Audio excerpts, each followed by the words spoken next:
Hey guys, it's been a while since I made a video. It's been like 4 or 5 months, and honestly, all I can say is I have been bullshitting.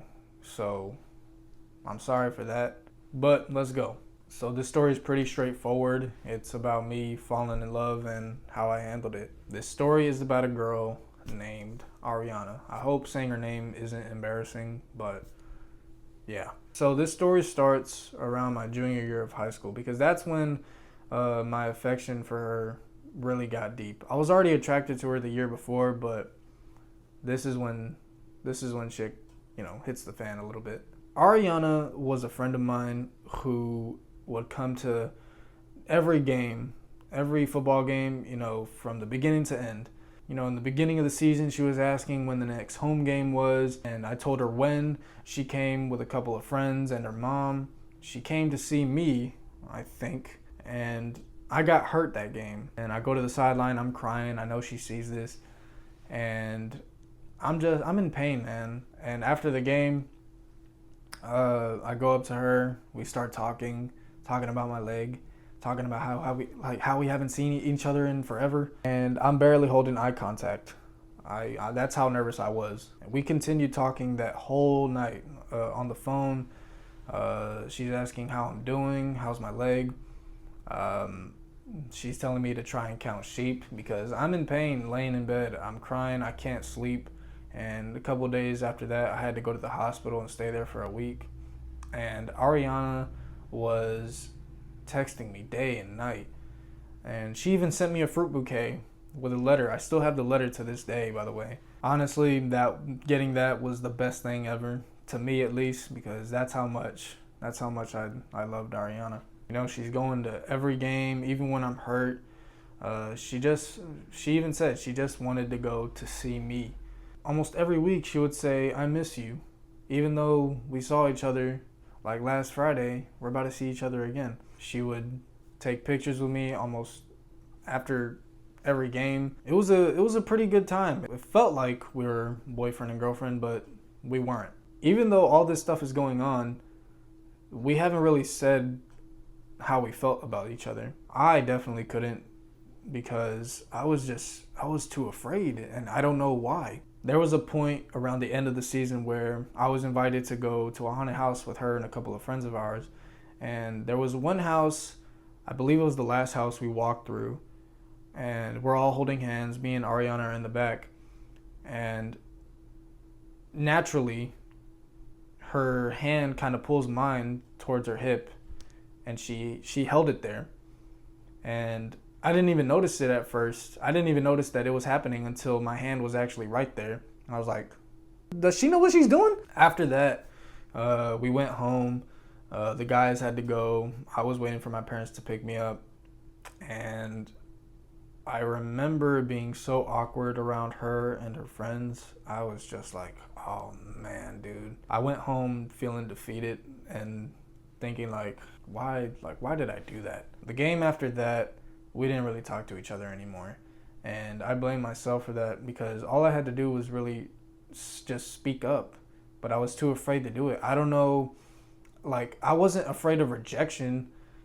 And I don't know if I was afraid of ruining our friendship. I genuinely don't know. There were nights where I would sit alone in my room just crying because I was angry. Why couldn't I say anything? It's all I have to do is just confess, and maybe I might have had a chance, but I didn't. And so fast forward a couple months, I'm talking to another girl, and I am still thinking about Ariana. Even though I make this girl my girlfriend, I still think about Ariana. Fast forward again, I'm a senior in high school now. It's my senior year of football, and we're towards the end of the season, and I have this dream where I see Ariana. The dream takes place at my tia's house. It's a family gathering, it's nighttime, whatever, and I see this car pull up. Ariana gets out the car and she runs up to me, gives me the biggest hug, and she kisses me on the lips. And she tells me, leave her for me. What was crazy is that I'm in a relationship while having a dream about Ariana, And when she told me that, I was literally about to say, yes, okay, I will leave this girl for you, because the girl that I was dating at the time was crazy, and all I wanted was to be with Ariana. But before I could say anything, I fucking woke up and I was like, damn, it felt too real. It was too good to be true. It was too good to be true. But a month after that, I broke up with the girl, and I'm still having these dreams about Ariana. I'm still thinking about her, but I'm not texting her. I'm not telling her how I feel, because why would I? That was going through my head every time, every day, and I thought about her every day and night. Fast forward, I'm in college now. It's like, September 2024. Still thinking about her, still having dreams about her, and that gave me the idea to write a script for a short film. I just had the thought of writing it though. I never really engaged with it until April 2025. So fast forward, still thinking about her, still dreaming about her. That's when I start to write the script. I was sitting somewhere in a building alone, and I actually pulled out my phone, start typing all this, and I have the script to this day. I even asked Ariana if she wanted to be a part of it. That was the first time I had texted her in forever. It didn't really go anywhere. I blame myself for that, because she did ask for a schedule and I didn't really give her one. Eventually I did find another girl, but she bullshitted me and we never really got anywhere with it.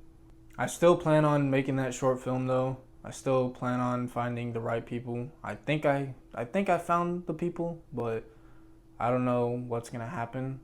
But I do plan on making that short film soon, maybe.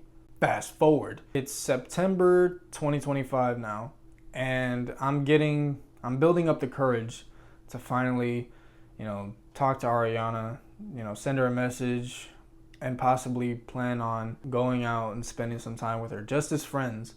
My plan was to send her a message, ask how she's been, and then ask her if she wanted to, hang out sometime. We were gonna go out, have a good time, and when the time felt right, I would finally confess my love for her, and to ask her how she felt all these years, and how does she feel towards me now. So I sent her a message asking how she's been. She never responded, never did.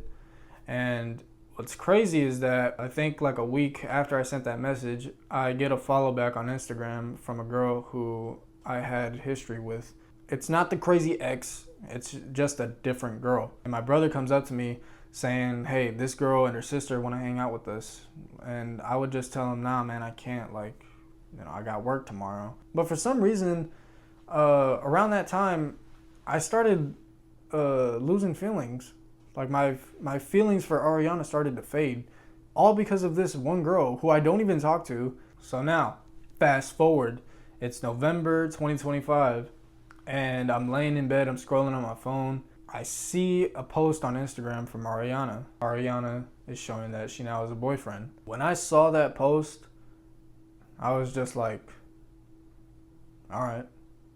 I put my phone down, put it on the charger, went to sleep. That was it. I didn't feel any type of way.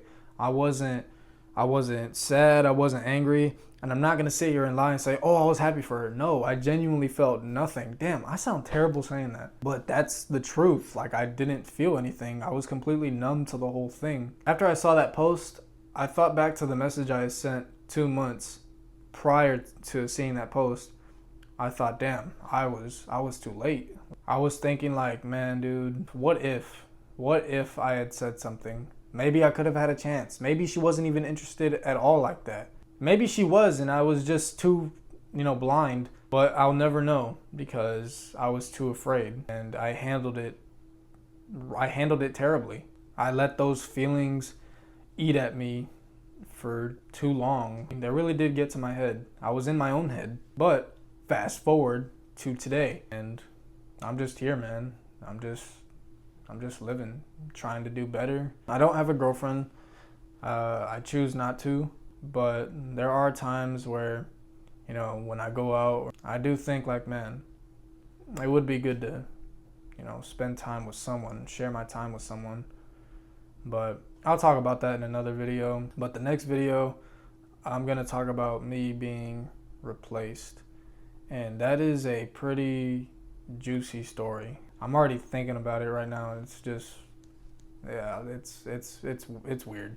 But yeah, that's my story on how I was in love, how I was too afraid to say something. My advice is pretty simple, and it's a lot easier said than done.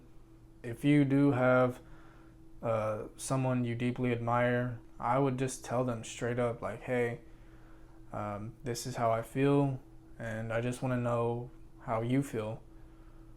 And if they feel the same way, great. I mean, you could build something off of that. If they don't feel the same way, then that's okay. Now you have your answer. Now you have closure. You can do your best to finally move on. It might take years. Who knows? That's how it was for me. I was in love for like 4 or 5 years, and it didn't take me until literally September last year to finally move on. But yeah, so I'm gonna try and build this channel up. I'm gonna actually try and start doing that. I'm gonna try and stay consistent, and I'm gonna try and post whatever I can, whether that's personal experiences, short films, skits, whatever. So, hope y'all enjoyed, guys. Thank you. So I had to go back and watch the video, and this is the main point of me telling the story. If you catch yourself in a situation like this, don't handle it the way I did. All right, don't tell yourself that you're gonna wait for the right time, because there's no such thing. There's no such thing as a perfect or right time. For years, I kept my feelings bottled up. 5 years I did that, and I kept telling myself someday I'll tell her. I never did. So if you care about someone, be honest with them. Tell them. Even if they reject you, that's okay. You're free from it now. You're free from your emotions. You don't have to worry about it. And you don't have to live with the feeling of what if, like I did. So if they reject you, that's okay. That doesn't mean there's anything wrong with you. You're probably just not what they want. You're probably not what they're looking for. But I promise you, there is someone out there waiting for you.